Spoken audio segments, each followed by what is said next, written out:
Bienvenidos al debate de hoy en Palabras Más. Estaremos hablando sobre las elecciones del domingo y nos acompañan para ello pues dos invitados de lujo y pues quiero empezar, doctor Alfredo Ramos, bienvenido, senador electo de la República, bueno, senador que entrega, saliente de la República, que entrega este 20 de julio, bienvenido a los micrófonos de Palabras Más y del canal VoxMob. Muchísimas gracias siempre por la invitación y aquí muy bueno hablar hoy, debatir un poco decentemente como queremos hacerlo, con argumentos y hacer también análisis que lo que se viene, lo que pasó y lo que se viene, estas 3 semanas que son muy intensas. Bueno, el representante de la Cámara por Bogotá, sí electo esta vez, que entra ahorita el 20 de julio, señor David Racero, bienvenido a los micrófonos del canal VoxMob de Palabras Más. Bueno, muy buenos días, Beto, a todos los de la mesa, Alfredo, gusto estar acá en esta jornada postelectoral y por supuesto muy contento de nuevo estar acá en estos micrófonos. Y antes de que le dé la bienvenida a mis compañeros de mesa, les voy a invitar a que nuestros invitados inviten a sus seguidores a través de sus redes sociales, a que nos sigan a través de @canalvoxmove, @Palabras Más, para que empiecen y envíen sus preguntas. Y quiero darle la bienvenida, permítame Jorge empezar por las damas. María, bienvenida a los micrófonos de Palabras y al debate del día de hoy. Muchas gracias, Beto. Sí, vamos a hablar hoy de lo que se viene para este 17 de junio. Muchas gracias por aceptar esta invitación de parte de ustedes dos, de Alfredo y David. Bienvenidos y un saludo para todos y para los que nos sintonizan en este momento. Jorge, bienvenido. Gracias, Alberto. Un saludo para usted, para la mesa de trabajo, al senador Alfredo Ramos, al representante elector David y por supuesto un saludo a la audiencia de Palabras Más y VoxMob. Bueno, yo sí quisiera empezar este debate porque tengo varias inquietudes y me permitirá Jorge y María porque tengo unas dudas y quiero empezar por lo siguiente. Partido Liberal, por ejemplo, Horacio José Serpa, que se estrena también ahora como nuevo senador, salió a decir que ya abiertamente que apoyen al sector del Centro Democrático. Estas, digamos, las banderas en algún momento de estos partidos, incluso el partido de la U, Cambio Radical, apoyaron lo que fue el tema del plebiscito. Y esta pregunta va primero para el senador Ramos. Y les voy a pedir también, antes de que entremos en materia, que seamos breves para poder todos hablar. Y entonces, retomo, una vez, digamos, ¿cómo van a ser, digamos, todos estos partidos que estaban con el plebiscito y hacen un cambio drástico, digamos, al apoyar, digamos, en este caso a Iván Duque, ya que en el proyecto, digamos, de Iván está precisamente reformar los acuerdos de que se firmaron con las FARC? Pues yo creo que la relación de los partidos políticos y del Congreso tiene que cambiar con el gobierno, y el gobierno, lo hemos dicho muy claramente, no puede estar entregando mermelada, y los partidos han perdido credibilidad y han perdido su ideología porque han empezado a buscar cómo logran puestos y contratos y no cómo trabajan por los ciudadanos, muchas veces contrariando su filosofía, simplemente sometiéndose a lo que el gobierno de turno les va dando, y creo que sucedió durante estos 8 años, infortunadamente, del gobierno de Santos. Los partidos políticos terminaron pillándosele al gobierno para tener mermelada. Queremos tener una relación institucional basada en los programas y en los principios, sin acuerdos burocráticos, y aquí estamos recibiendo, como la campaña de Iván Duque, una gran coalición a todas las personas de manera que desinteresadamente quieren ayudarnos, que quieran y crean en unos principios una propuesta de unión del país, y seguramente van a caer en contradicciones frente a lo que ha venido sucediendo. Pues ya finalmente quedan 2 candidatos y muchos de esos partidos o personas pertenecientes a los partidos terminan tomando una decisión, pero lo que hemos dicho es, hombre, bienvenidos, claro que sí, pero sepan que aquí hay unas condiciones, hay unos programas que ya por los cuales votaron de otras más de 7,5 millones de colombianos en la primera vuelta, y nosotros estamos esperando unir más colombianos de todo tipo, sin distingo de partidos, sin distingo de color político, que apoyen unas propuestas, unas ideas. Si se contradicen con lo que ha pasado, creo que es más por la dinámica política que ha habido en el pasado. Creo que eso tiene que cambiar, y Iván Duque ha sido muy claro, no queremos mermelada, queremos una relación institucional, programática, sin acuerdos burocráticos. Pero cuando ustedes reciben estos sectores, precisamente, digamos, por el tema de la paz, ¿qué va a pasar ahí? Es decir, ellos estarían de acuerdo, digamos, en este caso que se van a adherir a la campaña de Iván Duque, estarían de acuerdo, digamos, hay una propuesta o muy ustedes están concreta. más abiertos a sostener lo que se firmó. Hay una propuesta completa, un programa completo basado en la equidad, la legalidad y el emprendimiento, son los temas fundamentales que está manejando Iván Duque. Es muy probable que una persona, un ciudadano o una persona que esté en la política pueda tener en algunos puntos específicos algún desacuerdo, alguna diferencia de criterio con una propuesta muy general. Somos humanos y cada uno puede ver temas puntuales de manera diferente. Pero eso no va a cambiar, no va a haber un cambio de discurso, no va a haber, buscando unos votos adicionales, un cambio de propuesta. Nosotros hemos dicho, hay que hacer unas modificaciones específicas a los acuerdos, porque entendemos que si siguen comportándose así, lo que estamos abriendo puerta es a la impunidad, a que siga el narcotráfico en Colombia, a que muchos sectores que hoy son violentos se perpetúen la violencia buscando esos mismos beneficios, esas mismas gabelas que le dio el Estado, y esas modificaciones se deben hacer y las queremos hacer por la vía institucional a través del Congreso de la República, como debe hacerse. En fin, yo creo que lo que nosotros estamos buscando es, manteniendo esa coherencia, que muchos más sectores se unan y que eventualmente después institucionalmente hagamos unas modificaciones que hoy le están haciendo daño al país. Y a David yo le pregunto lo siguiente, ya entramos en materia del debate completo con Ana y Jorge, y es, ¿cómo están haciendo, digamos, el Partido Verde? Incluso usted, que denunció algunas cosas, dio, digamos, nombres en algún momento digamos, líderes del Partido Verde, incluso usted mismo fue muy vehemente con denuncias o con más que denuncias, sí, más era como ese ejercicio que usted venía haciendo en campaña, que era diciendo, vea, este hace esto, este hace lo otro. Ahora, ¿cómo buscar una alianza realmente con el Partido Verde o con esos líderes que son representativos cuando ustedes inclusive estaban haciéndoles a ellos mismos, pues siendo muy fuerte en sus declaraciones y bueno, digamos, tenían ahí como no sé cómo llamarlo, pero sí, digamos, ¿cómo se diría? Diferencias o sí, un rifirrafe ahí. Ahora, ¿cómo va a jugar ustedes con eso, sabiendo que han lastimado, digamos, en cierta manera, líderes importantes del Partido Verde? Digamos que eso, y lo retomo también con la pregunta que es del Partido Liberal, porque digamos que eso es justamente lo que las ciudadanías terminan, o la gente común y corriente termina detestando de la política, y es que un poco la falta de consecuencia de pronto de los grupos políticos o de los líderes políticos, ¿sí? En el caso, por ejemplo, el Partido Liberal, que hizo agua ya, ¿no? Digamos, y no creo que sea solamente la declaración de Horacio José Serpa, eso no, ya desde antes, pues ahí está la votación expresa de Humberto de la Calle, un candidato, muy buen candidato, que su partido no lo apoyó, y tiene que ver con en dónde realmente están los votos maquinaria, ¿sí?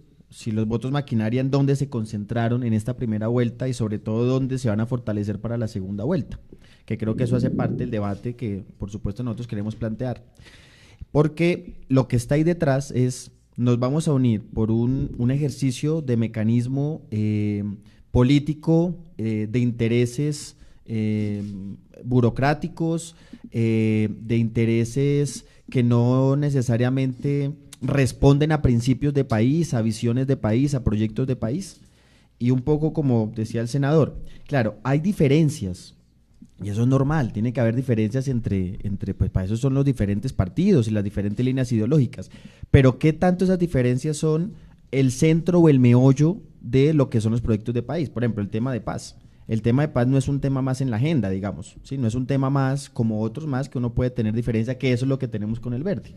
Con el Verde nosotros tenemos unas coincidencias fundamentales, que es lo que ha expresado Gustavo Petro como posibilidad de hacer acuerdos sobre lo fundamental. El tema de la paz para nosotros es un acuerdo fundamental.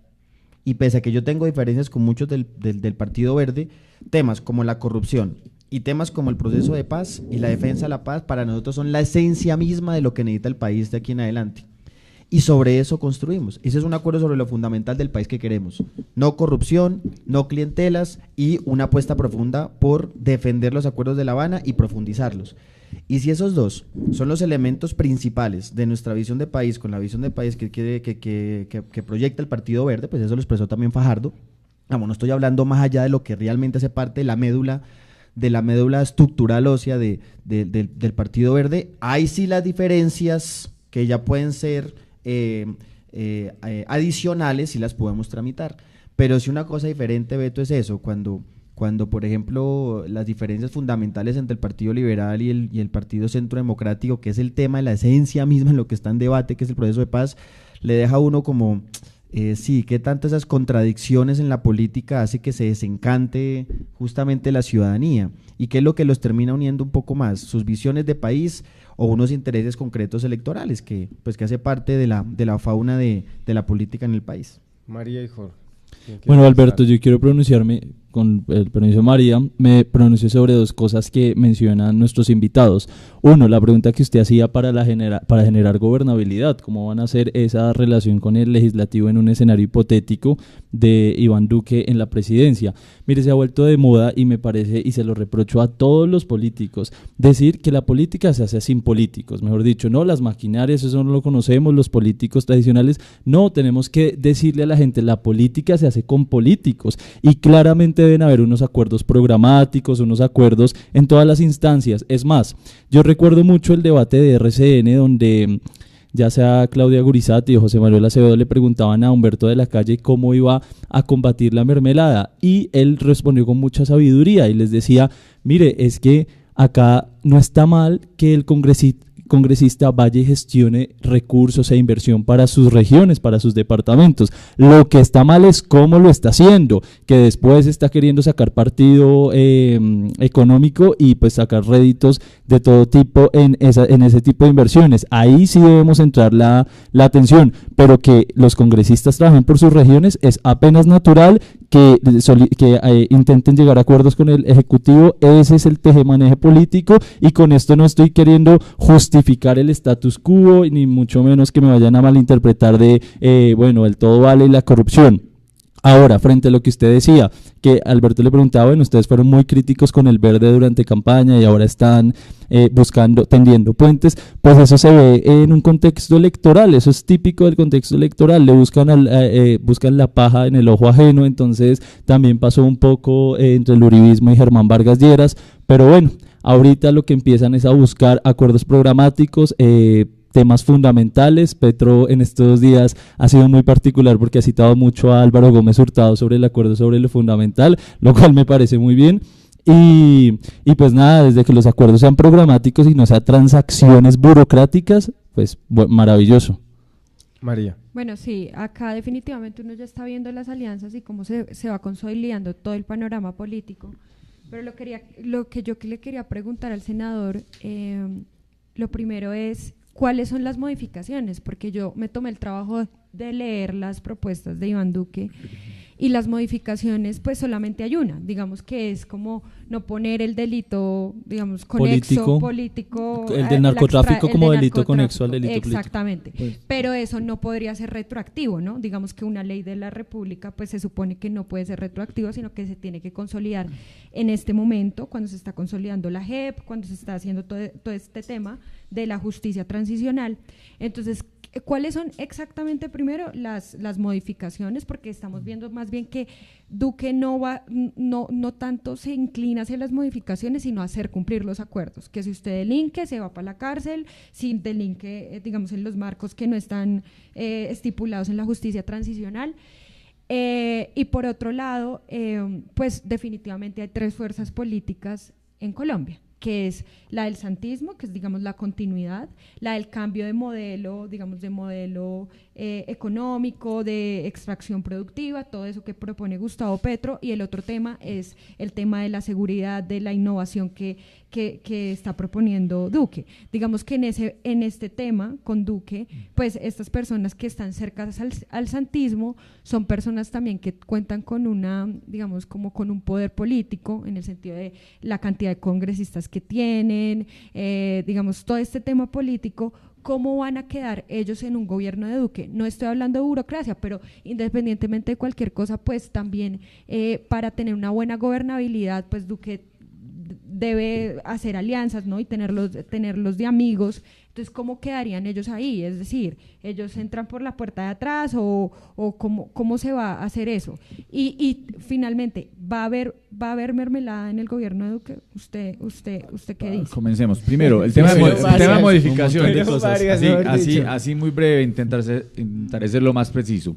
En tema de modificaciones, hay 3 que vemos fundamentales. El primero, relacionado con el narcotráfico, es que el narcotráfico no sea considerado como conexo al delito político. Creemos que eso es supremamente grave, creemos que abre la puerta para más narcotráfico.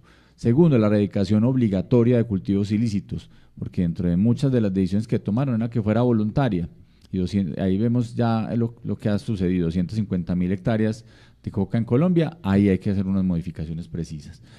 Hay un tema profundo, el tema de participación política. Nosotros creemos que los criminales de lesa humanidad tienen que pagar una pena para eventualmente participar posteriormente en política. No estamos diciendo ni siquiera prohibirlo, que fue una idea que teníamos. Estamos diciendo, pero que paguen una pena efectiva, no que nos quedemos ahora en la justicia transicional esperando a ver qué día, pues después de que pasen un par de periodos presidenciales, ya de pronto ese día sí sean castigados. Hay modificaciones también el tema, por ejemplo, de los umbrales. A nosotros nos parece un buen mensaje que un partido político tenga por derecho propio, sin buscar votos, participación política en el Congreso de la República. Entonces, el tema político creo que hay importancia. Y en el otro es el tema de justicia. Creemos que esa justicia especial tiene que tener unas modificaciones muy concretas. Creemos que hay riesgo muy grande, una burocracia, entre otras, que fue innecesaria de crear. Nosotros creíamos que a través de la justicia ordinaria, con un modelo transicional de justicia, podría haber avanzado en ese proceso, pero creemos, entre otros puntos, que tenemos que separar a los militares, una justicia especializada militar, aunque sea transicional también, porque no pueden ser medios con el mismo rasero que miembros de las FARC, para poner un punto. Y adicionalmente, en el tema de justicia especial, creemos que se le está dando demasiada importancia a esa misma. Hay muchos delitos que hoy, ustedes lo han visto, como la propia Justicia Especial para la Paz, entre comillas, como le dimos para la paz, están tomándose unos poderes y unas atribuciones que no se les ha dado ni constitucionalmente ni legalmente, que en este momento hay unos cambios, unas modificaciones de una ley estatutaria que la Corte Constitucional no ha tomado decisiones, ya están imponiendo sus condiciones. Ahí hay riesgos que hay que manejar, y creemos que en ese punto, narcotráfico, participación en política y justicia, debería haber modificaciones. Pero si hay una modificación bastante. Esa conexión, digamos, del delito del narcotráfico, ¿eso cómo se va a hacer? Porque, digamos, ahorita se está aprobando el tema de la JEP, que es la justicia transicional, y el gobierno de Iván Duque llegaría después. Que no sea amnistiable. Ajá. Igual, se puede hacer en este momento todavía modificaciones. Hay proyectos de ley que están debatiéndose en el Congreso de la República. Creemos que en cabeza de Iván Duque, con un nuevo presidente, ahora que estamos en una campaña política, pero con el nuevo presidente, ojalá de una vez se tomen las decisiones acertadas por parte del Congreso de la República, el actual Congreso de la República, que ya está siendo, reitero, parte del debate, pero también tenemos que esperar, entre otras cosas, que la Corte Constitucional tome una decisión, ya que una ley estatutaria, que la Corte Constitucional no ha tomado determinaciones y ya se está reglamentando en el Congreso de la República, en una evidente ilegalidad, está tramitando en el Congreso la reglamentación de una ley estatutaria que no existe como tal, como ley. Así que, independiente de la situación, hablo del contexto general, creemos que hay unas modificaciones en temas puntuales donde estamos buscando que en Colombia no exista más narcotráfico, que las FARC, entre otras cosas, reparen sus víctimas, digan cómo son las rutas de narcotráfico. Hay mucha cosa por hacer, ahí hay muchas condiciones que no se están cumpliendo, y que la JEP, que debería hacerlas cumplir, pues no vemos realmente avances en ese sentido, y no creemos, entre otras cosas, desde el principio nosotros hemos planteado la opción de que la justicia ordinaria podría haber manejado una justicia transicional con unas condiciones supremamente concretas. No estoy convencido y no sabemos realmente si se va a modificar o no la JEP, si se va a acabar, pero sí es importante tener unos controles y unos límites. Permítame para David, David, que yo quiero que David nos cuente, digamos, por ejemplo, precisamente sobre el tema de lo del acuerdo, digamos, los acuerdos de paz y las modificaciones. Yo he escuchado a Iván Duque, senador, y usted pues obviamente me corregirá, moderar un poquito el discurso, ¿no? En esta época de campaña, digamos, de unas posiciones más duras del Centro Democrático, donde se hace expreso el hacer trizas el acuerdo en La Habana, digamos que lo han expresado directamente en la convención que hicieron, y algunos lo han manifestado, y pues obviamente sabemos muy bien los líderes que rodean a Iván Duque, como el mismo Ordóñez, que también es uno de los que ha sido los más críticos profundos del proceso del acuerdo como tal, del acuerdo, y que también ha expresado literalmente la necesidad de hacer un revolcón total. Centro Democrático también tiene otros que son más moderados, y yo veo que Iván Duque ha tratado de moderar un poco más su discurso, tratando de separarse a Álvaro Uribe Vélez, en el sentido de mirar este tema de los acuerdos, que si los van a hacer trizas o simplemente van a hacer unos ajustes. Y esos ajustes, yo escuchando ahí al senador, claro, son unos ajustes fundamentales, es el tema de la justicia, nada más y nada menos. La justicia en cualquier proceso de paz viene siendo la esencia, pues, del proceso. Más allá, para nosotros importante, todo el tema de tierras, el tema de participación, el tema del narcotráfico, pero el tema de la justicia es lo que nos va a permitir realmente, si en verdad vamos a darla a cambiar la página del horror y a cambiar la página de la guerra, realmente, si el país va a empezar un proceso de reconciliación y un proceso de verdad y de reparación integral. Es la médula para nosotros, o sea, no es de poca monta. Por eso nosotros sí defendemos la JEP en el sentido de que sí es necesario que la justicia transicional, que no es la justicia punitiva tradicional, donde casi pareciera más como es justicia, la justicia ordinaria es justicia, simplemente es qué tanto paga el victimario en términos de cárcel, en términos de condenas, en términos de castigo, y no tanto el otro componente fundamental, que es el tema de la verdad. No podemos realmente cerrar la página de la guerra si no conocemos lo que pasó.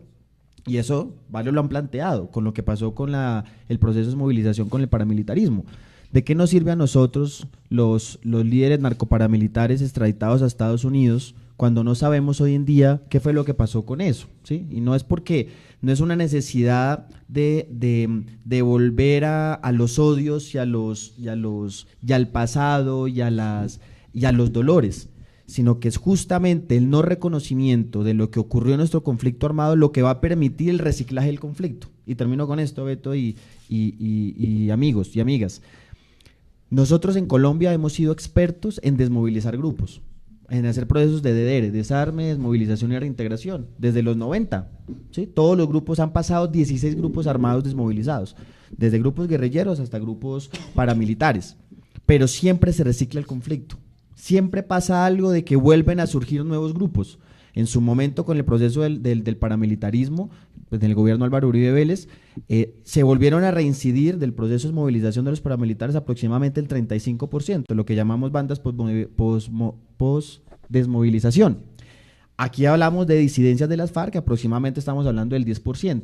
Siempre hay un coletazo en todo proceso de paz, y lo digo no en mi calidad de representantes, en mi calidad de investigador que me he dedicado a investigar estos temas. ¿Qué hacemos para que en Colombia realmente superemos el tema de la guerra y no reciclemos y condenemos a nuestros pelados, sobre todo de los sectores populares, campesinos y en las ciudades, para que vuelvan a ser reclutados por bandas criminales, llámese como se llame? Es decir, lo que quiere decir usted es que si se hace realidad la hipótesis o ese cambio que estaba hablando el senador, lo que va a generar es que la gente se vuelva a reclutar. Volvemos otra vez al proceso de conflicto. Digamos, por eso no es de poca monta para nosotros, ¿sí? No es simplemente coger ese documento y cambiarle algunas cosas, que es lo que está diciendo Iván Duque hoy. Iván Duque dice que no va a hacer trizas los acuerdos de paz, que es, insisto, eso es como el ala más radical del Centro Democrático, varios de ellos, como Fernando Londoño, que fue el que lo dijo expresamente. Pero también no es simplemente que es que tú vas a coger el acuerdo y le vas a cambiar un tema de palabras, ¿no? O vas a cambiarle títulos, o vas a cambiarle, no, modificar el proceso, modificar el acuerdo en La Habana realmente es abrir la posibilidad de volver otra vez a un proceso de guerra. Alberto. Entonces eso es lo delicado, por eso es la contradicción del partido. Pero permítame un segundo, que es que quiero enviar un saludo, nos están viendo desde Argentina.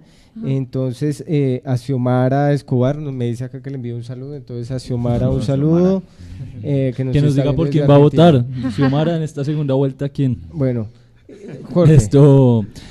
No, pues esa es la manera de medir, ese es el mejor censo, medir a las personas espontáneas que les gusta estar informados del tema, a ver qué posiciones toman. Pero bueno, retomando el tema de la mesa, es curioso porque bueno, entonces empiezan a decir que han mesurado han cambiado el discurso y demás, pero bueno, yo recuerdo, digamos, yo interpreto que en todas las colectividades hay diferentes vertientes, ¿no? Por tanto, digamos, una colectividad como el Centro Democrático tiene una gama de matices, está desde el señor Londoño, que fue el que dijo trizas y muy desacertado, pero está, digamos, Duque, que siempre le había escuchado un eslogan de ni risas ni trizas, entonces, pero siempre. Entonces, digamos que yo eso no creo que lo haya cambiado en estos días. Sin embargo, sí quiero rescatar de algo que decía el representante muy valioso. Lo que pasa es que usted intentó encajarlo con el contexto electoral y de Duque, pero alejémonos de eso. Usted dijo algo vital que yo sé que usted también lo va a compartir y es, hombre, si uno estudia la teoría del conflicto, usted habló de la teoría del conflicto, lo que usted habla, sí, lo hemos hablado antes, se llaman spoilers, saboteadores, que siempre hay en un acuerdo, bueno, digamos que es muy difícil blindarlo 100%.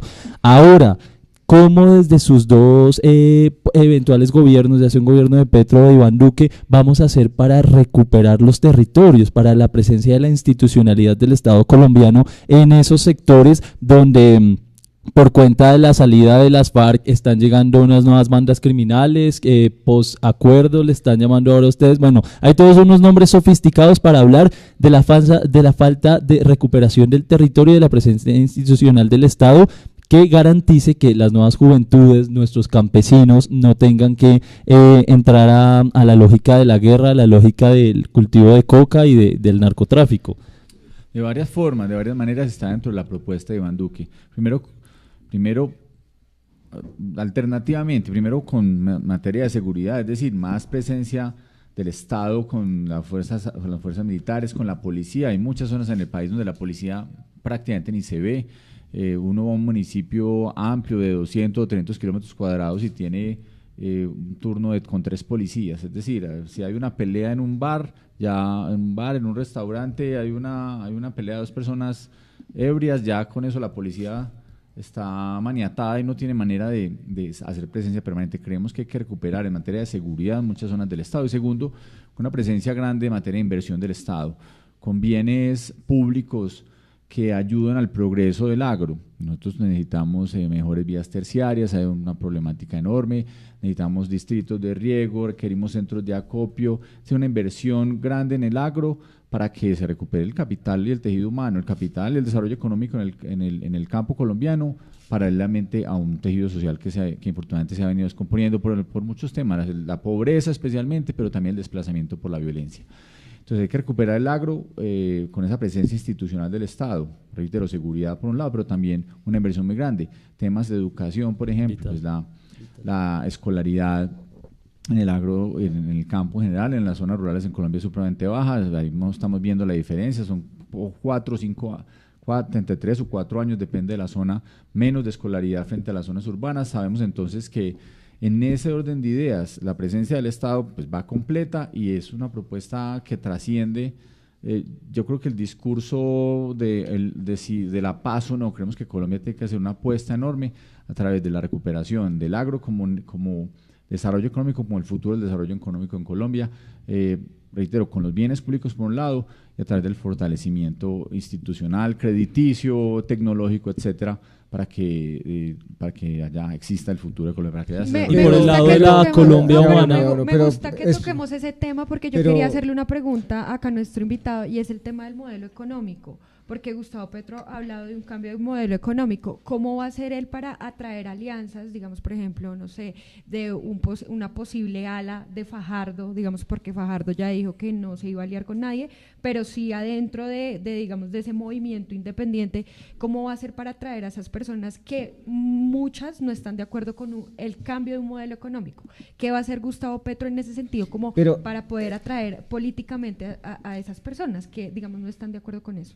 No, responde David, que es que se nos quedan varias cosas por fuera, pero ya recojo, pero respondámosle a Ana. Con el modelo económico, o sea, no tema rural, No, más me general. refiero que él ha dicho que lo extractivo, que hay que hacer una transformación de lo extractivo a otro modelo económico. Entonces, ¿cómo va a ser él? Porque hemos visto también una moderación del discurso de Gustavo Petro, pero ¿cómo va a ser Gustavo Petro para traer esas fuerzas que, digamos, sí están en la parte, digamos, de la perspectiva de la izquierda, pero no están pegadas al discurso del cambio de modelo económico?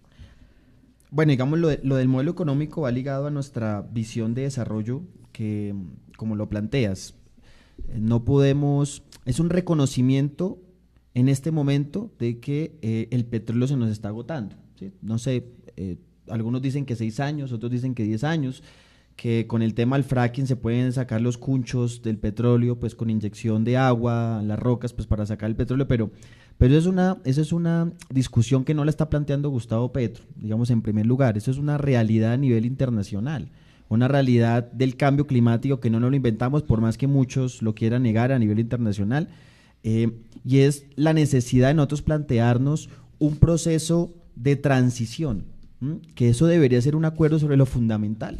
Eso no es una agenda de izquierda, es una agenda básica de cómo es que los países evolucionamos en otros tipos de economía, diversificación de la economía, porque si no vamos a estar condenados siempre al fracaso como país.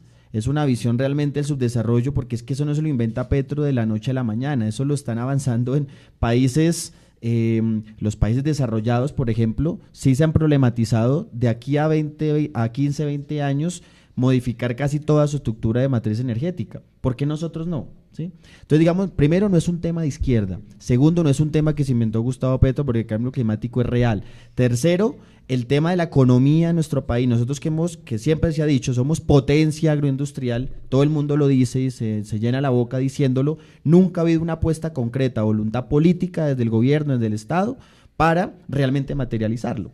Entonces, mira que en eso no creo que ese viene siendo el punto de más unión, digamos. Si tú lo preguntas con el Partido Verde, en el Partido Verde hay sectores, que esa es para retomar la primera pregunta, hay sectores que están comprometidos con el tema ambiental, y en eso no hay ninguna duda que vamos a encontrar convergencias. Las diferencias que hemos tenido con el Partido Verde, sobre todo, es con el tema de Bogotá, con el apoyo de alguno de ellos hacia Peñalosa, esa es la diferencia, por ejemplo, que yo tenía con algunos, su apoyo, digamos, realmente a un mal gobierno. Gustavo Petro se mantiene en el cambio de modelo, digamos, Claro, en la transformación de, y los que se quieran adherir por supuesto, eso es fundamental en nosotros, y lo hemos dicho, eso es un modelo que nos va a implicar un proceso de transición de 10 años. ¿Que eso quiere decir que Gustavo Petro se quiere reelegir? Porque es que ya empiezan algunos periodistas a decir eso. No, es una apuesta de Estado, que es a veces lo lastimoso de nuestros gobernantes y de nuestras visiones políticas, donde hacemos simplemente programas de gobierno para 4 años y no nos pensamos programas de Estado, como la educación, por ejemplo. La educación debería ser un pacto sobre lo fundamental. Y eso se lo he escuchado yo también a Iván Duque. Eso debería ser un acuerdo de la sociedad, decir cómo hacemos para que de los 10 pelados que se gradúan de bachillerato, que solo 4 logran ingresar a un instituto de educación superior y solo 2 logran terminar, ¿cómo hacemos para hacer una política agresiva en educación superior? Claro, pero no puede garantizar 10 años, digamos, que no puede garantizar 10 años digamos, de un modelo económico que proponga. Podríamos garantizarlo si hacemos un acuerdo sobre lo fundamental, como han hecho otros países, por ejemplo, en Chile y en Uruguay, después del proceso de dictaduras, o un acuerdo político de transición, de salir de las dictaduras a los procesos democráticos, donde sí hubo una apuesta de Estado, independientemente de los gobernantes que llegaban. Pero permítame, sí hubo una sucesión de políticas que sacaron adelante, por ejemplo, Chile y Uruguay, para colocar 2 ejemplos. Permítame, yo le hago la pregunta al senador. ¿Sí será posible, digamos, tener todos los sectores, por ejemplo, en un tema tan fundamental como es la educación, senador Ramos? Yo estoy convencido de que hay muchos temas de fondo del país que requieren reformas profundas, y es parte de lo que ha venido proponiendo Iván Duque. Temas, por ejemplo, como la justicia, temas como la educación, temas como reforma tributaria. Pero sí se podría dar, por ejemplo, que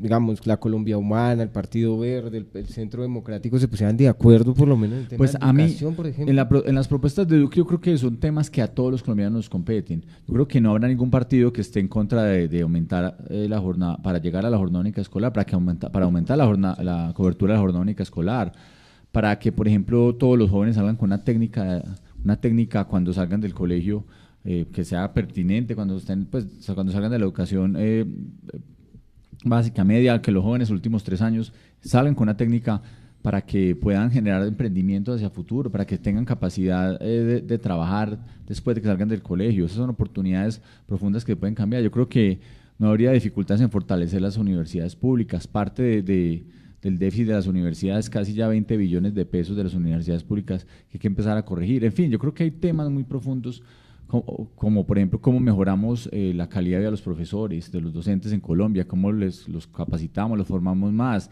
los remuneramos mejor. Creo que son temas muy de fondo donde yo no veo hoy dificultades para que todos los partidos, independiente del color, independiente de la ideología, lleguen a ese punto de acuerdo. La educación creo que es uno de los pactos fundamentales que se ha venido hablando desde hace mucho, y eso requiere voluntad política, liderazgo, que reitero, estos 8 años se han perdido en ese orden, en esos sentidos. La gran política pública de este gobierno fue ser pilo paga en materia educativa, sin profundizar una problemática que viene en muchos otros campos, la educación preescolar, que hay que fortalecerla. En fin, esos son puntos donde yo creo que todos los partidos políticos vamos a estar de acuerdo, independiente del color y la bandera. Yo quiero decir que Gustavo Petro, en el cierre de campaña, hasta eso una invitación a Álvaro Uribe, al Centro Democrático, porque de verdad creemos profundamente, y lo decimos ante los oyentes, no es una posición mía como David Racero, es una posición de nuestro candidato presidencial, de realmente cómo hacemos para esos puntos de modernización básica de un país, ¿sí? Y de proyecto de país, que es un tema de proyecto de país. Y justamente claro, mi pregunta estaba enfocada en eso. Porque tenemos diferencias, de eso se trata las democracias, y por eso el pluralismo debe existir. Hay algunos que eso es de parte y parte, pero por ejemplo hay algunos del Centro Democrático que ese pluralismo a veces no lo dejan como tan claro. Por ejemplo, en el caso de Alejandro Ordóñez. Pero David, justamente mi pregunta iba a eso. Esa es la idea, defender la democracia, el pluralismo democrático, pero hacer acuerdos sobre los fundamentales para modernizar. Justamente mi pregunta iba a eso, y creo que hay factores en los que convergemos en esta mesa todos, y es que hay que invertir en el agro, en la educación, en la seguridad, y recuperar institucionalmente esos sectores. Claro, yo sí creo que la forma y la aproximación ideológica desde la que se haga, aunque no hay que ideologizar todos los debates, es importante, pero bueno, ya ahí tenemos las dos muy buenos exponentes de las campañas, y digamos que un poco el temor que había en esta segunda vuelta es que con los extremos que quedamos se convirtiera esto en un debate como el de plebiscito, que no fue un debate justamente de altura, ni es un mejor referente, pero pues digamos que estamos viendo por lo pronto, que es muy pronto decirlo, un debate bueno, un debate interesante, que se están,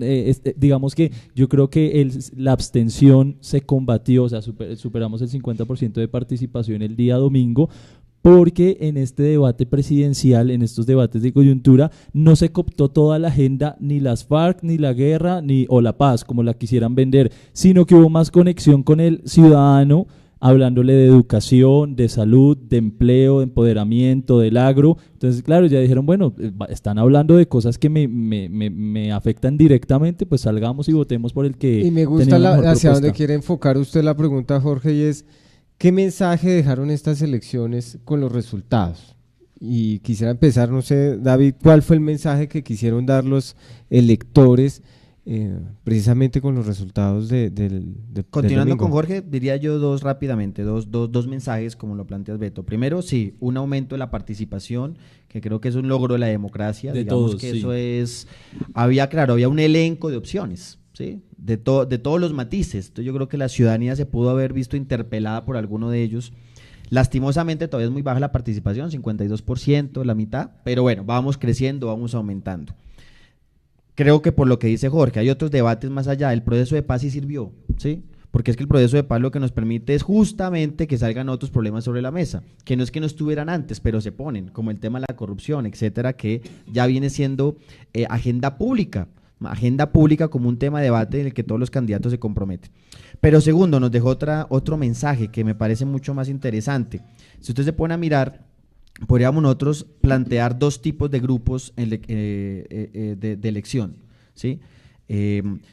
Unos que son las políticas, y lo voy a decir de este sentido, de las maquinarias, de los partidos tradicionales, de la estructura básica de lo que es la política históricamente, que se concentró en las campañas de Iván Duque, sin decir que Iván Duque no tiene que tenga voto de opinión, porque tiene muchísimo voto de opinión, pero la estructura política de los partidos tradicionales, como el partido de la U, Partido Conservador, Partido Liberal y el mismo Cambio Radical y obviamente Centro Democrático, se concentró en Germán Vargas Lleras y Iván Duque.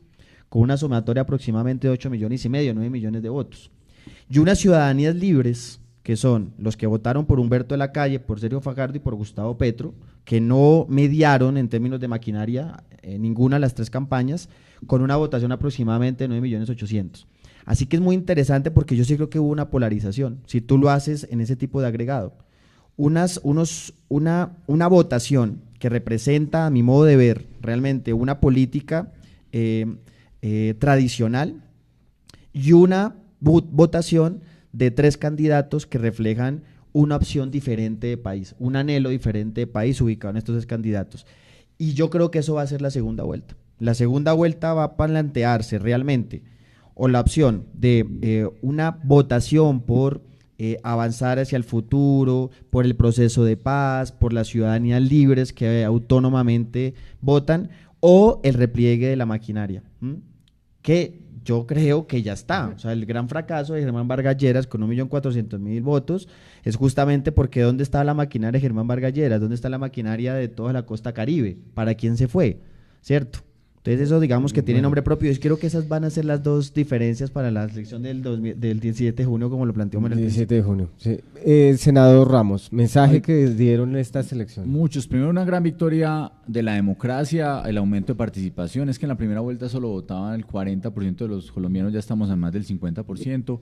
Y es evidente que entre más personas se lancen, cuando hay más propuestas, cuando hay mucho más emotividad, sin duda va a seguir aumentando la participación. Creo que hay un buen punto. Segundo, una gran victoria del voto de opinión, con un fracaso grande de los partidos políticos tradicionales. Creo que se ha venido viendo, ya desde el Congreso se vio cómo venían perdiendo espacios partidos políticos tradicionales. Aquí ya se empieza a consolidar, y si se acaba la mermelada van a desaparecer si no cambian su posición, si no renuevan su liderazgo, si no cambian sus ideas, si no son cercanos a la ciudadanía. Creo que hay mucho por trabajar por esos partidos políticos tradicionales. Reitero, las alternativas, el Centro Democrático, un partido que es 100% opinión, sin estructura, sin clientelismo, sin mermelada, logra ahora el primer puesto, lo logró para el Senado de la República y aumentó pues, con la consulta popular sin duda que hicimos el 11 de marzo, pero adicionalmente en esta primera vuelta creo que es una consolidación, reitero, de voto libre, de ciudadanos que dicen cuál es el mejor programa, la mejor propuesta. Y dos temas que creo que hay que resaltar. Uno, mucho debate, que es bueno. O sea, las personas decían que es que hubo 30 debates, bueno, 57. Me dicen a mí en la campaña de Iván Duque que fueron las invitaciones, 57 debates. Creo que eso es bueno. Los colombianos quieren tomar con sus decisiones basados con más conciencia en cuáles son las diferencias programáticas, las diferencias de las propuestas. Eso lo hace muy importante. Antes de pronto se veían 2 debates tal vez en televisión y con mucho resquemor. Ahora son abiertos, públicos en todas partes. Y por último, acierto a las encuestas. Creo que hay que reconocer eso. La firma de encuestadoras, exceptuando una que todo el mundo sabe cuál es, funcionaron supremamente bien, lo hicieron con una gran precisión, pues con absoluta precisión, mostraron los fenómenos cómo están sucediendo, inclusive regionales, zonales, que muestran que uno no puede pelear con la realidad, con los hechos, y las encuestas lo midieron supremamente bien. Y ya que habla el senador de las encuestas, invitarlos mañana, vamos a estar hablando de encuestas y lo pertinentes que son mañana en nuestro programa 8 de la mañana. María. Sí, yo sí quería atajarle un poco y de preguntarle lo que le estaba preguntando al principio, que finalmente no lo respondimos porque cambiamos de tema, y era dónde queda, digamos, el santismo en ese gobierno, que también es una fuerza importante políticamente hablando, porque en lo personal, esta es una opinión personal, creo que al santismo no le fue bien en estas elecciones. No, y no le fue bien. Pero sí, y si va a haber mermelada o no. Diría yo creo que el santismo no existe. El santismo es simplemente un gobierno que repartió mermelada 8 años y tuvo una coalición precaria, pegada de cuál era la plática que le iba soltando a los congresistas. Eso hay que ser honestos. Aquí nadie creía en ese proyecto. ¿Dónde van a quedar esos congresistas pegados a están una parte está en el Centro Democrático. No, claro, pero lo que yo estoy preguntando es en un gobierno. No, en el gobierno la relación tiene que ser institucional, con tanto la bancada como los partidos políticos. Yo creo que eso hay que cambiarlo, hacerlo público, que uno no se quede tras bambalinas en las oficinas de los ministerios hablando con los congresistas, que es lo que sucede hoy. Uno ve hoy es como el ministro de Hacienda no discute públicamente el presupuesto general de la nación, sino que va uno a uno, menudeado, hablando con cada uno de los congresistas y les va ofreciendo cosas. Ayer hubo una denuncia, ustedes lo vieron, se publicó una denuncia más bien de Musa Besaile, cómo decía cómo funcionaba eso y cómo se reparten los puestos y los contratos. Eso hay que acabarlo, hay que hacerlo transparente, el presupuesto hacerlo transparente, discutir y que el congresista diga, sí, vea, estas son las obras que necesita mi región. Eso sí, hay que hacerlo trizas. Eso sí que hay que acabarlo, es la forma de acabar la corrupción, entre muchas formas. Entre otras, cambiando las formas políticas, cerrando las listas para el Congreso de la República, haciendo generando unos requisitos internos de los partidos para que se organicen y tengan claridad en cómo van a participar muchas de esas personas y que no sea el que más plata tenga en el bolsillo el que termine generando los puestos o termine en las posiciones de poder. En fin, esos cambios. Pero adicionalmente, senador, en temas de presupuesto específicamente, en temas de mermelada, creo que es una discusión pública, abierta de cara al país, en audiencias públicas por un lado, relación institucional con los partidos donde claramente se diga qué se ha hablado con esos partidos. Si uno habla con el presidente de un partido y sus congresistas, que se diga, vea, se definieron estos puntos, no es allá escondidos todos tras bambalinas. Es decir, senador, va a ser más bien por mérito y que se gane. Senador, es decir, yo tengo una pregunta, es decir que lo que se viene diciendo en redes por algunos algunos tuiteros que dicen que no, que pasó fue que Gaviria ya negoció con el Centro Democrático y que los SERPA negociaron entonces un ministerio, ese tipo de cosas, entonces no veremos ese tipo de cosas en el gobierno de Duque. No hay acuerdos burocráticos, aquí lo que estamos diciendo es,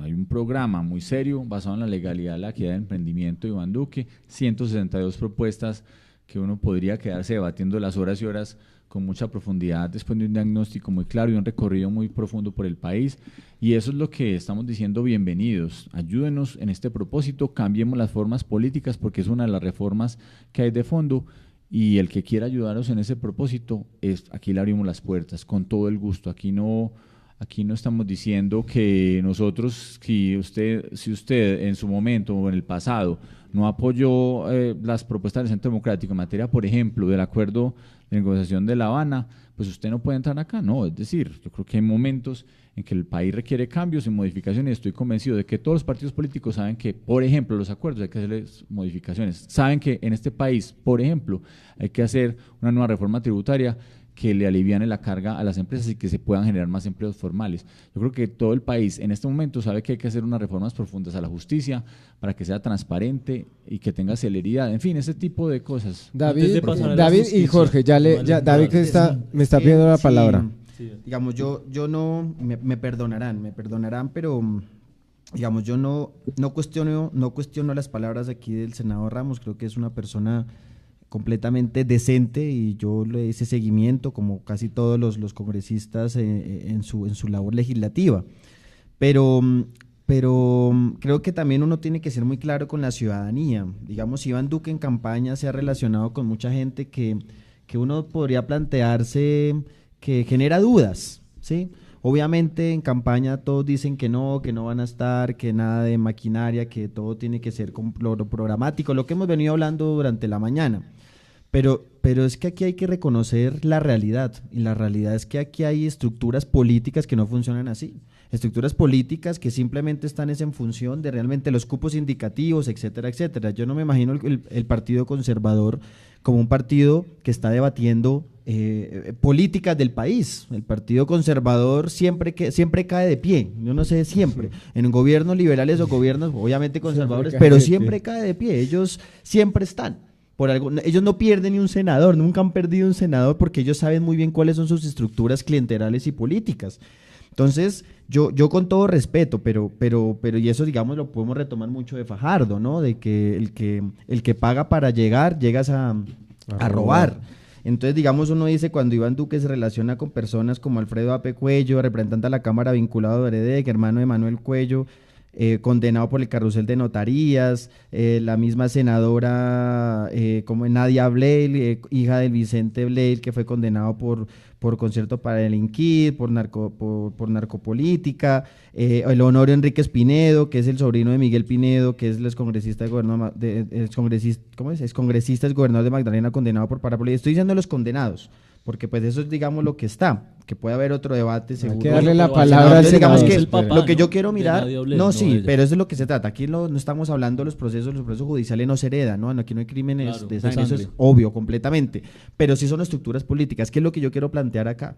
O sea, lo que nosotros planteamos es cuáles son las estructuras políticas que están detrás. Porque a veces ellos, los herederos políticos, se terminan reciclando en la política a partir de lo que sus estructuras políticas familiares o de relaciones montaron. Entonces me van a decir que el hermano de Ñoño Elías, de Musa Besaile, los familiares que se lanzaron, iban a ser elegidos por votación diferente a sus estructuras políticas que hayan formado sus hermanos y sus familiares con el tema de Obredec. Entonces digamos que es cierto, hay una voluntad expresa de los políticos, pero nosotros no podemos, con el historial en Colombia, ser ingenuos en eso, ser ingenuos. Digamos, yo sí lo hablo aquí ante los oyentes, de mirar dónde se están canalizando los diferentes políticos cuestionados de todos los Bueno, partidos. pero entonces démosle la palabra al senador, al senador Ramos para que pueda responder pues lo que está diciendo David. Y ya les voy a pedir a la mesa, a nuestros equipo de trabajo, que vaya haciendo la reflexión del día de hoy, de este debate, porque ya se nos está agotando el tiempo. Senador Pues Ramos. nosotros nos hemos enfocado en las propuestas, en las ideas, en los argumentos y en la trayectoria de Iván Duque. Creo que eso es lo más importante, saber que una persona escogida entre sus propios compañeros como el mejor senador del país durante varios años, un hombre que se caracterizó por sus debates de fondo en materia económica, energética, en materia de derecho constitucional, de derecho internacional, un hombre con mucho bagaje, que ha tenido una relación decente con todo tipo de personas, ¿no? Aquí no estigmatizamos a las personas por su color político. Es difícil en muchos momentos de la democracia saber cómo se obtienen los votos. Creemos en la democracia y si no se denuncian los fraudes, simplemente se queda como una nebulosa de que hay corruptos, pero no se dan las directas acusaciones. Es muy difícil entonces tomar esas decisiones. Pero a lo que se refiere David, por ejemplo, de esos que mencionó, toda esa lista, ¿están apoyando a Iván? Pues hay una relación institucional con muchos sectores políticos que han llegado al acuerdo. Llegaron a un acuerdo con base en como lo hemos dicho, en un contenido programático, institucional, y sobre todo es quién lidera. Iván Duque lo ha dicho muy concretamente. Aquí en Mermelada, como Centro Democrático, hacemos política durante 4 años, durante todo este tiempo, sin recibir un solo centavo del Estado, y aún así hemos crecido en credibilidad, en votación y en profundidad de la política, de la democracia. Creo que eso es lo más importante, es cómo es el comportamiento de uno, y con eso lo pueden mirar cómo va a ser el comportamiento de uno hacia adelante, como partido, como institución por un lado, y como Iván Duque, y con sus propuestas muy concretas de cómo, por ejemplo, desconcentrar la contratación con único proponente. Eso hay que cambiarlo, de cómo volver completamente excepcional la contratación directa, que es uno de los problemas que tiene la contratación en Colombia, de cómo los presupuestos se debaten públicamente, que lo hemos propuesto como Centro Democrático, pero que infortunadamente este gobierno no lo tomó cuando le dimos unas oportunidades muy claras, de cómo las listas se cierran para que no sean los miles de millones de pesos los que terminen eligiendo congresistas. Esas son las modificaciones profundas,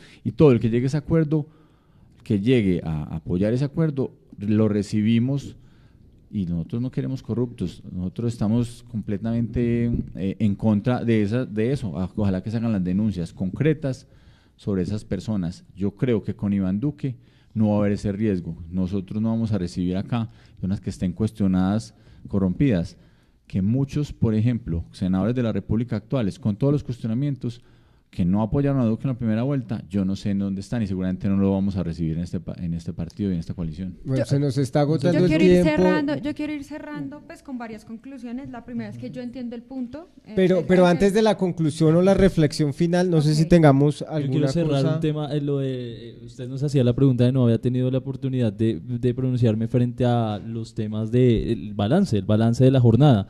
Entonces, terminamos como siempre yéndonos por otro lado, pero le digo unas conclusiones súper rápidas, pero son varias. Digamos, los votos del Congreso, clarísimo, y se ve con el Partido Liberal, no se endosan en la presidencia. Esas maquinarias no operan igual en presidencia. Yo creo que la gente salió a votar más por convicción y con más libertad, lo cual me alegra.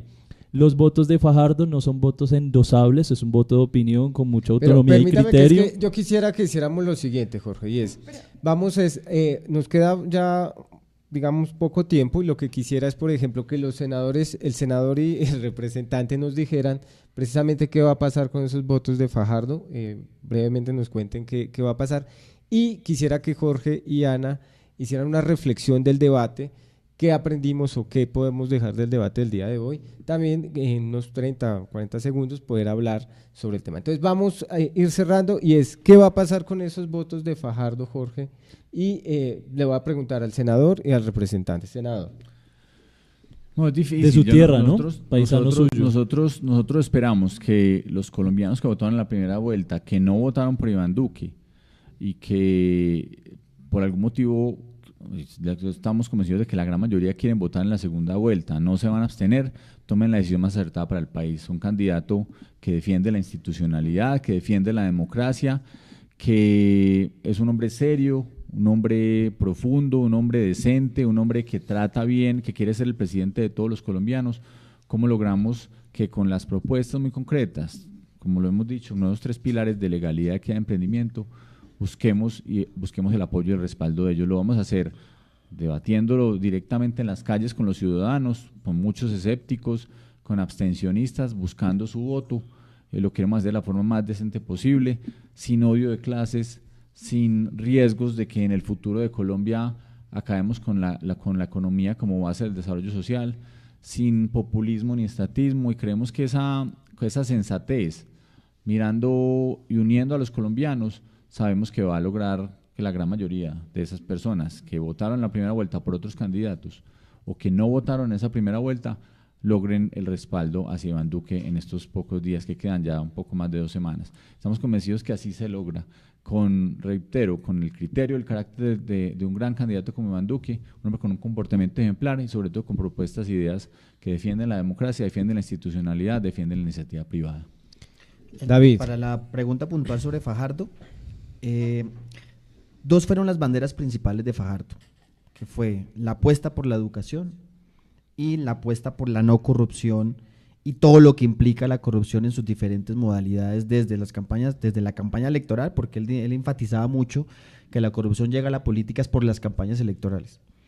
Si los electores de Fajardo, los que votaron por él, son consecuentes con esa apuesta de educación y no corrupción, creería yo que realmente en la candidatura de la Colombia Humana con Gustavo Petro y Ángela María Robledo van a encontrar un eco. Son propuestas que nosotros también trabajamos en la Colombia Humana, que la hemos desarrollado, que tenemos una propuesta de educación realmente avanzada, no pensando en la educación como otro tema más, ¿cierto?, que después queda en el olvido, sino nosotros queremos hacer una gran revolución educativa porque tenemos una gran deuda histórica con nuestros jóvenes en nuestro país, y sobre todo el tema de la no corrupción. Gustavo Petro lo ha demostrado en vida. Insisto, hablar de no corrupción es muy fácil porque una cosa es lo que se dice y otra cosa es lo que se hace. Gustavo Petro ha demostrado en su vida lo que es ir en contra de la corrupción, lo que es ir en contra de la cooptación de las mafias hacia el Estado por parte de las mafias, hasta colocando en juego su propia vida con todo el tema del narcoparamilitarismo. Entonces digamos que si es un tema de lucha contra la corrupción, que yo siento un genuino sentimiento de los que votaron por Fajardo hacia ello, creo que en Gustavo Petro van a encontrar un receptor de esa demanda, pero real, digamos que en su vida lo demostró, que en su vida, es más, saliéndose de su propio partido cuando salió del Polo Democrático, porque él fue el que sacó el tema de Samuel Moreno, a algunos se les olvida, pero él fue el que lo denunció y renunció a su partido. Entonces digamos que esto sí es un llamado, obviamente a los que votaron por Fajardo y de otras candidaturas, de que la agenda realmente de la no corrupción, la agenda de salir de los mismos de siempre, la agenda de realmente evolucionar como país y no volver al pasado, se encuentra en la candidatura de la Colombia Humana.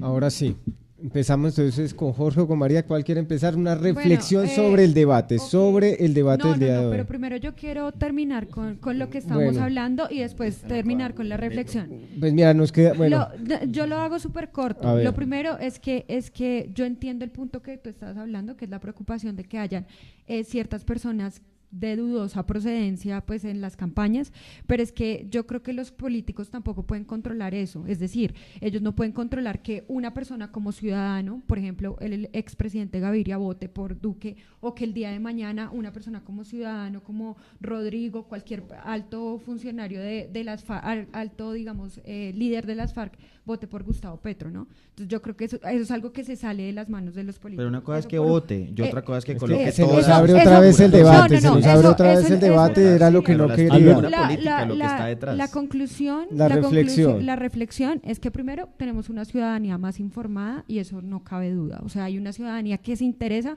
por las ideas más que por qué me van a dar, qué no me van a dar, y eso se notó en las pasadas elecciones.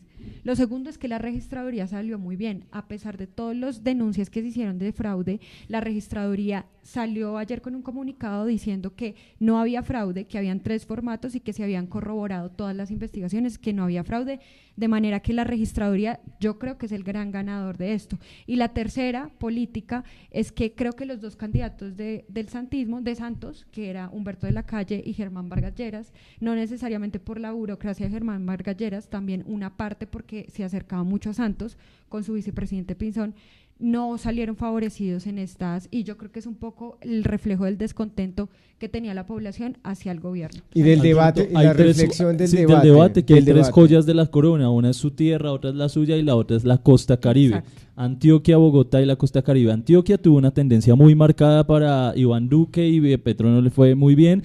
La costa Caribe, aun cuando se la endosan toda a Petro, si usted ve, fue casi un voto finish y están divididos los departamentos de la costa Caribe, y Bogotá sí tuvo una tendencia de centroizquierda muy fuerte. Entonces esperar a ver cuál va a ser la dinámica. Rescato 2 cosas de los candidatos estos días. Bueno, Petro no tenía un techo tan marcado como lo creíamos. Todos dijimos, bueno, con esos 3 millones de votos que sacó en la consulta, de pronto llega a 4. No, miren, bueno, sacó una votación que se elevó bastante. E Iván Duque dijo algo recientemente que me llamó mucho la atención y le respondió a Espinosa de RCN no, no y no, cuando le preguntó por la reelección de él o una modificación de la Constitución para que se pudiera reelegir el expresidente Uribe. Entonces eso digamos que nos deja tranquilo, porque si algo me parece harto es el apego al poder y el continuismo. Porque si bien las políticas deben perdurar o los proyectos, la política pública, las personas sí es bueno que las vayamos renovando. Bueno, yo quiero agradecer a los invitados el día de hoy. Muchísimas gracias a David Racero, muchísimas gracias al senador Ramos, y bueno, que les vaya muy bien, éxitos en esta campaña que termina el 17.